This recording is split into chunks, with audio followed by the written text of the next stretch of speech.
Okay, तो आपके पास इस लेक्चर के अंदर हम कवर करने वाले हैं वेरिएबल्स। तो आपके पास वेरिएबल्स का पर्पस क्या होता है इन प्रोग्रामिंग लैंग्वेजेस? पहले तो मैं बता दूं वेरिएबल होता क्या है। वेरी वर्ड से समझ में आ रहा है? वेरी मीन्स टू चेंज, समझ में आया? यानी वेरिएबल्स वो होते हैं जो एक ऐसी चीज जिसको आप चेंज कर सकते हो। फॉर एग्जाम्पल इसके अंदर एक सिंपल सी एक लाइन लिखी हुई है कि in all programs we need to keep track of all kinds of data as email, date of birth and etc. अब देखें, आपने कंप्यूटर की मेमोरी के अंदर डेटा को स्टोर करना है, क्लियर? लेकिन आप जो भी डेटा रखना चाह रहे हो उसका कोई ना कोई नाम तो होगा, क्योंकि हम उसको ट्रैक भी तो करना चाह रहे हैं ना। एक बार स्टोर करने के बाद उसी चीज को अपने फाइंड भी करना है, कहीं और पे भी यूज करना है, तो हम उसको कॉल तो करवाएंगे। फॉर एग्जाम्पल आपने कंप्यूटर के अंदर अपना एक डेटा रखना है, पिक्चर्स रखने हैं, सही है? आपके ऑलरेडी वहां पे 100 फाइल्स पड़े हैं, तो आपको अपने फाइल का नाम तो रखना पड़ेगा ना, फोल्डर का। क्यों? क्योंकि हम मेमोरी के अंदर जो डेटा रखना चाह रहे हैं उसका स्पेसिफिक नाम होना चाहिए, जिस नाम से हम उसको अगर सर्च करना चाहें तो सर्च भी कर सके, या ट्रैक करना चाहें तो हम ट्रैक भी कर सके। समझ में आ रहा है? एज इट इज, जब हम अपनी कंप्यूटर की मेमोरी के अंदर डेटा रखना चाह रहे होते हैं तो हमें क्या चाहिए होता है? हम उनका नाम रखते हैं, जिसे आप वेरिएबल्स कहते हो। क्या कहते हैं? वेरिएबल्स। क्लियर है? उसके बाद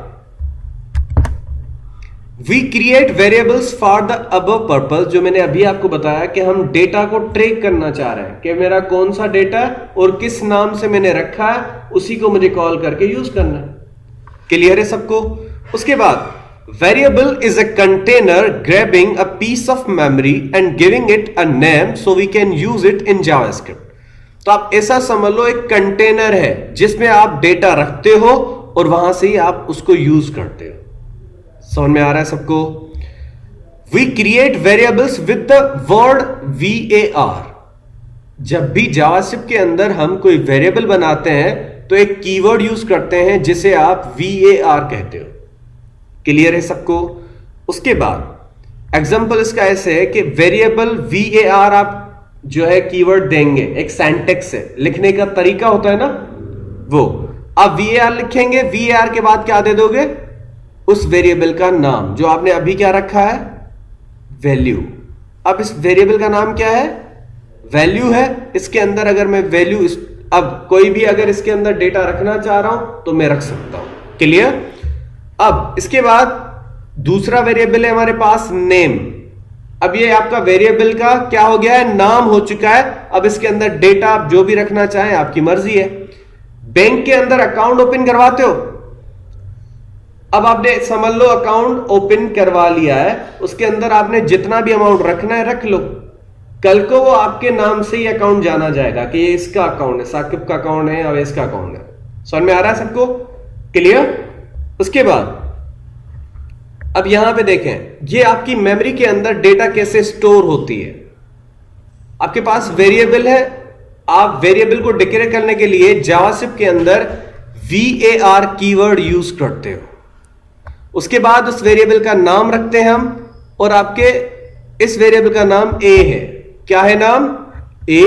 बीच में आपने यूज किया एक ऑपरेटर जिसे हम असाइनमेंट ऑपरेटर कहते हैं। क्या कहते हैं? Assignment operator. इस ऑपरेटर का काम क्या है कि ये वाली वैल्यू जो आप इस इज इक्वल के बाद लिखोगे, ये वैल्यू इस वेरिएबल को असाइन करना। समझ में आया?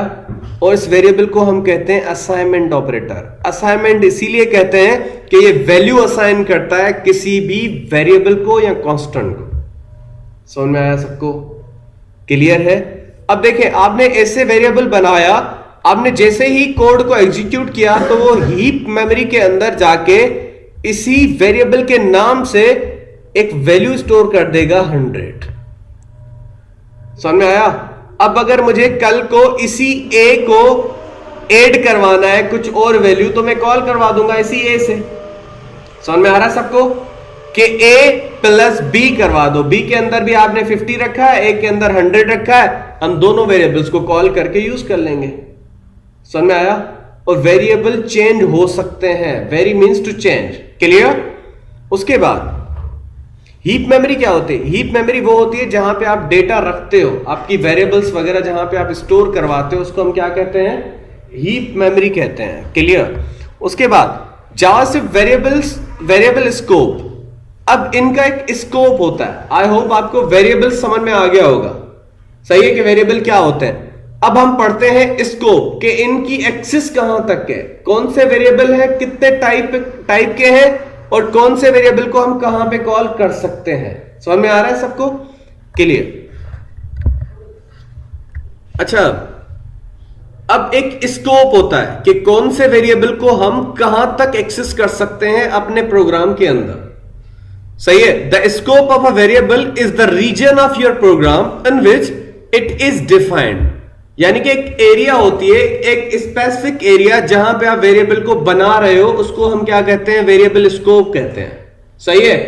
अब JavaScript variable will have only 2 scopes. JavaScript के अंदर जो आप वेरिएबल्स बनाते हो 2 किस्म के होते हैं। क्लियर? ऐसे होते हैं कि एक होता है ग्लोबल वेरिएबल्स का स्कोप और दूसरा होता है आपके पास लोकल वेरिएबल्स का स्कोप। अब ग्लोबल क्या है और लोकल क्या है? A global variable has a global scope, which means it is defined everywhere in your JavaScript code. It means that कि आपने अगर कोई ऐसा वेरिएबल बनाया है जिसकी एक्सिस ग्लोबल है, तो उस वेरिएबल को हम पूरे आपके जावास्क्रिप्ट के कोड के अंदर कहीं पे भी कॉल कर सकते हैं। समझ में आया? अगर आपने var वेरिएबल बना दिया और आप उसको जहां पे चाहें कॉल करना चाह रहे हैं तो आप कर सकते हो। लेकिन अगर आपने वेरिएबल बनाया है लोकल स्कोप के अंदर, मैं आपको समझाऊंगा प्रैक्टिकली कि वेरिएबल लोकल कैसे बनता है, ग्लोबल कैसे बनता है। क्लियर? अब local variable will be visible only with in a function. अब जावास्क्रिप्ट के अंदर हम फंक्शंस पढ़ते हैं। क्या पढ़ते हैं? फंक्शंस। और अगर आपने किसी वेरिएबल को एक फंक्शन के अंदर बनाया है तो आपका वो वेरिएबल उसी फंक्शन की बॉडी के अंदर ही एक्सेस होगा, उसके बाहर आप उसको एक्सेस नहीं कर सकते। समझ में आया? ठीक है, अब यहां पे आ जाएं, देखें ऐसे बनाते हैं।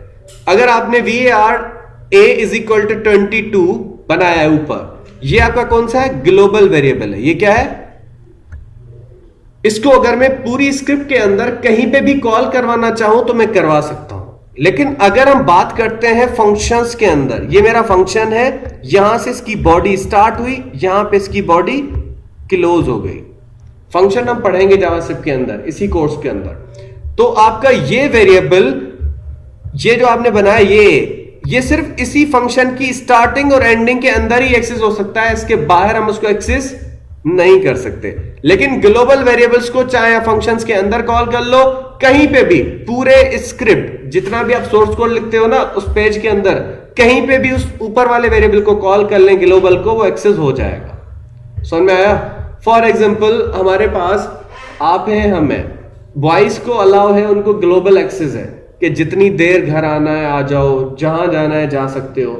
लेकिन गर्ल्स का क्या है? स्कोप है कि आपको सेंटर जाना है फिर घर आना है ना, कि एक प्राइवेट स्कोप जैसे समझते हो ना आप, घर मकसद जाओ और वापस आगे घर।